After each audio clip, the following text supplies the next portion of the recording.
there are certain clips within this mini documentary which are from ITN source. It is only used for reference and information purposes. No infringement intended.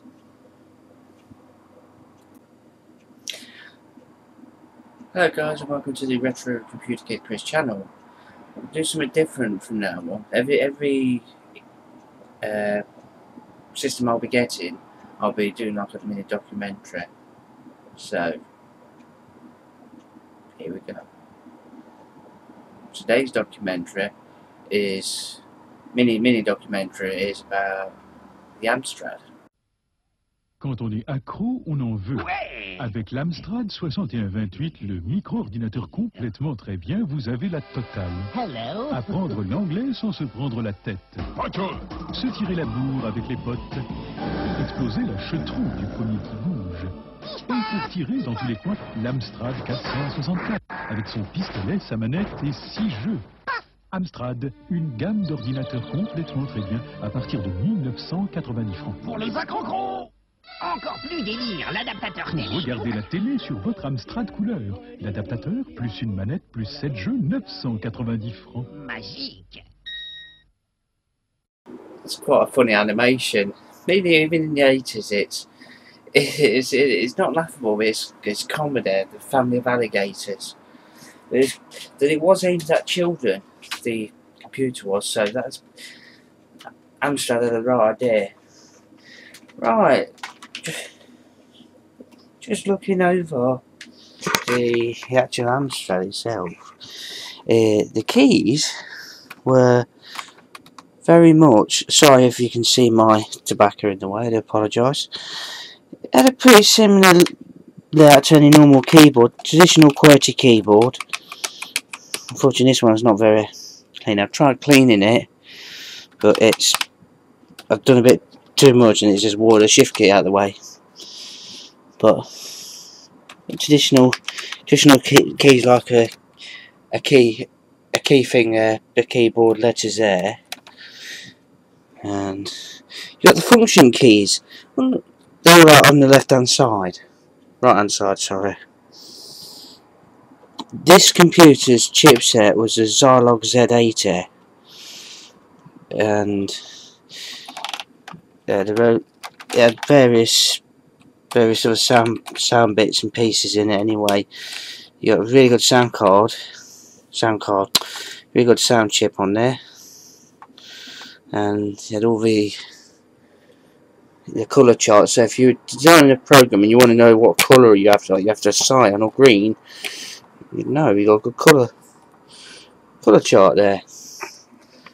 And some things are worth noticing as well. You could get like third party, you can see on the camera, expansion. There's the expansion port there.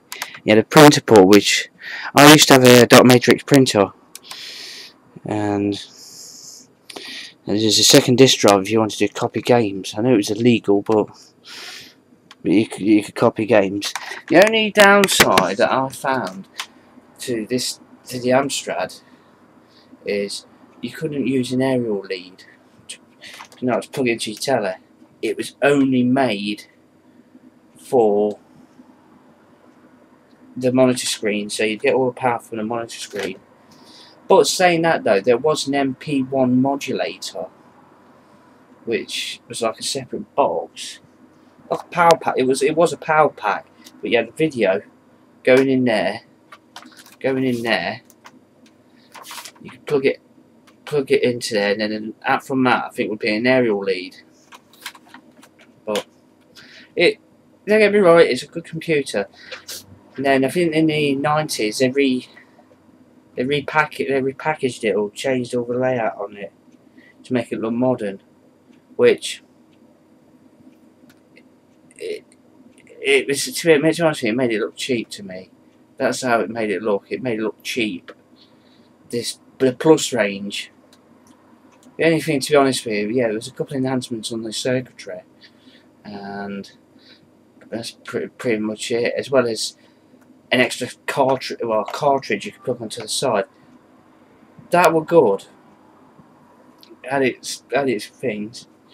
But incidentally, there was a couple of clones of these computers. There was the 464. There was the 472, which literally, which you're seeing now, is literally it's to do with Spanish laws and stuff like that. And then in 1985, Amstrad took over Sinclair, as you see in this next report. Sir Clive Sinclair was putting a brave face on it this morning, but deep down he must feel deeply humiliated by having to sell his computer business to arch-rival Alan Sugar of Amstrad. Sugar has been doing very well indeed recently with his home word processor, selling at £450. As a result, Amstrad has upped its turnover last year by 50 million to over £130 million. Sinclair, on the other hand, has been selling computers but still paying off £15 million worth of debts to his suppliers. It's a remarkable fate for the man who introduced the very idea of home computers. We've got to the point really where the computer business is flat from the technical point of view, the home computer business, and when we always recognised in Sinclair Research when we established it that when it gets to that point we ought to sell out, because we don't have the expertise that Alan has and maybe other companies have in mass marketing worldwide. There's no room nowadays for a company that can't work on a world basis, as Alan Sugar's business does. And that takes a great deal of expertise, and a particular sort of expertise, which frankly we don't possess. Alan Sugar certainly does possess those skills. He started in business as a callow youth boiling beetroots on a Saturday morning for a local greengrocer in the East End of London. Now the trappings of success, after a remarkable career selling hi-fi and audio equipment and computers. His products aren't high-tech, but, as he's fond of saying, he sells the right product at the right price at the right time. What marketing means is not necessarily having a lavish advertising campaign, but marketing is designing the right product and making sure that that right product is priced correctly and is reliable and meets a need. And that's Alan Sugar's success. Sinclair is more of a hit and miss. Every now and then he gets the right product and there's demand for it. But overall he's not a very strong marketing man, and Alan Sugar is, and it's all about marketing. Sinclair's biggest miss in recent years has undoubtedly been the C5. Billed as a stunning innovation in urban transport, it turned out to be little more than the butt of easy jokes. Then there was the £100 pocket television, which is sold like stone-cold potatoes. And the Quantum Leap, the QL computer, which despite Sinclair's high hopes, isn't selling well. From the RTN archive. And quite similar, you had the Spectrum Plus 3, that it was like the double image of that, but like a darker black. And that's what it was. They were like two of the same breed, and they used the same configuration to load games up, the .dsk was the Amstrad. And there was also a computer, obviously made by the Germans, called Klein's computer, I think it was, yeah. And that's what was on there. This was their copy.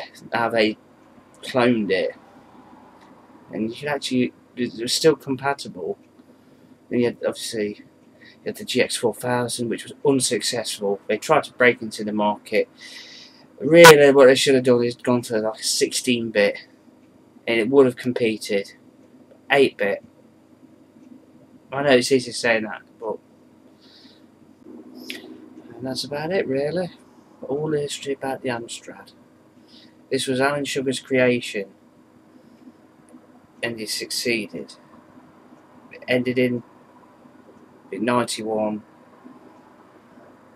but it still goes down as the most brilliant computer in history, alongside the Spectrum.